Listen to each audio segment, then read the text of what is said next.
So what the fuck is up, y'all? It's Kreyz McKormik here on Juggalo a Day. Up in this motherfucking bitch. So,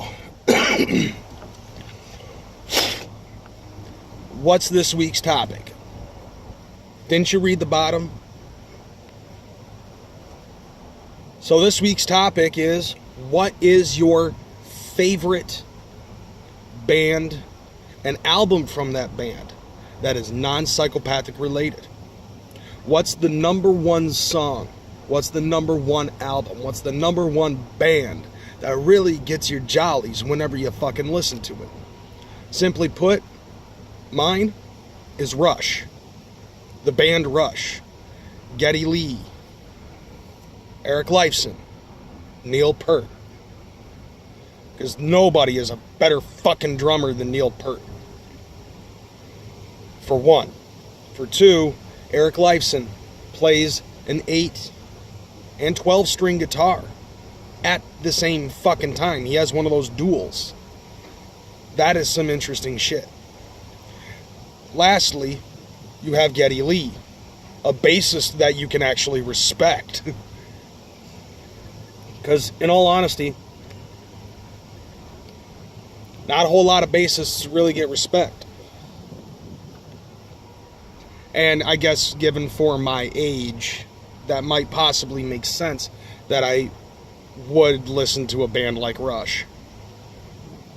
But the one album that got me started into listening to Rush is their album Moving Pictures. Fucking masterpiece when it concerns that whole album. From the beginning to the end, there is not a fucking song that you just can't sit down and listen to. And, you know, I mean, take a look at the list of some of the songs that they have included into that.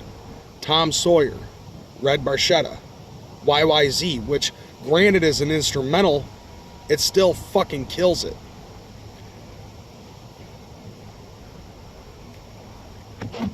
You know, then you also have Limelight, The Camera Eye, Witch Fear Part 3. Those songs are fucking phenomenal.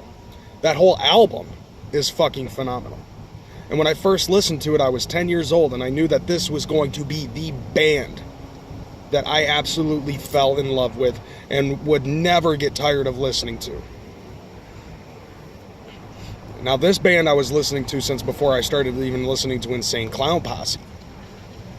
And it, even at the age of 10, fucking blew my mind. Everything.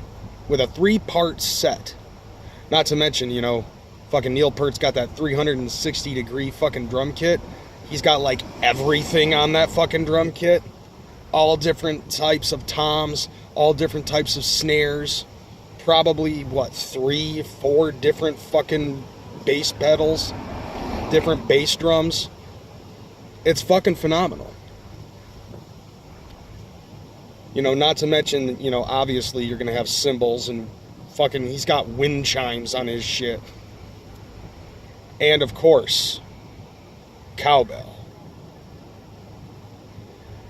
Nevertheless, though, as I got older, I started actually venturing outside of Moving Pictures. And I actually found 2112. And 2112 is, once again, another phenomenal masterpiece. As far as I'm concerned, with those two albums alone, Rush has actually defined progressive rock. Now, before that, they were basically just a stereotypical fucking rock band during the late 60s and early 70s. But, of course, they progressed into something, and if it wasn't for Rush, I doubt that we would have bands like Dream Theater. Hell, there are a lot of bands that are out there that most likely actually have their inspiration from Rush.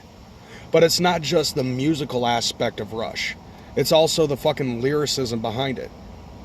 In all honesty, Rush was pretty much one of the bands, one of the earliest bands that would promote the freedom of music.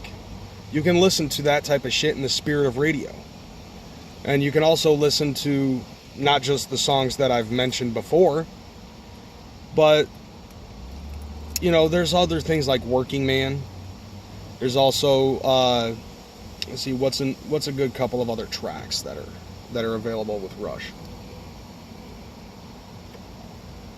Yeah, I can't think of them off the top of my head at the moment, but you get the picture, the moving picture. Rush is pretty much, in my mind, the #1 band of all time. Of course, you know, that's just a state of opinion. But even at the age of 10, I could understand what it was that Geddy Lee was talking about. Geddy Lee was talking about having a free mind to choose whatever it is that you want to listen to and not have the mainstream media fucking tell you what to listen to and what to like. Geddy Lee understood that. Pretty interesting for fucking somebody from Canada. You know, because everybody thinks that Canada doesn't matter. I'd say other than, you know, like Rush or Bryan Adams or I guess nowadays Drake. But nevertheless, you know, he was the crippled kid from Degrassi, so nobody cares. Nevertheless, that is my #1. My #2, of course, is Megadeth. I grew up listening to that shit even at the age of 4. And then #3 would be Insane Clown Posse. But Rush is always going to be my #1.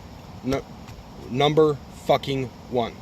And the reason why is because that was the music that encouraged me to understand what exactly it is to have the freedom to choose what you do and do not like for yourself. Megadeth, on the other hand, ended up being the ones that told me, fuck the government. And ICP is a decent combination of the two. Nevertheless, that's my pick. That's my #1. Tune in tomorrow. Nick's out for Harambe. Same thing on Wednesday. Big Nick's out for Harambe on Wednesday. On Hump Day of all days. And then, of course, you have Nightmare Juggalo and Miss Juggalette, and everybody will say exactly what it is that they feel is going to be their #1 band of all time that is not psychopathic related. Alright, I'm out this bitch, y'all. Deuces. Don't forget to subscribe to Juggalo a Day. Don't forget to subscribe to Juggalo a Day if you like this video, if you like anybody else. Hell, subscribe to us if you hate us, so that way you can follow us around and give us fucking dislikes. And don't forget to check out all of our individual channels. Kreyz McKormik, Mr. Makanhoes, Big Nick, the Real Nightmare Juggalo, and Miss Juggalette, 1992-2010. Peace out, y'all.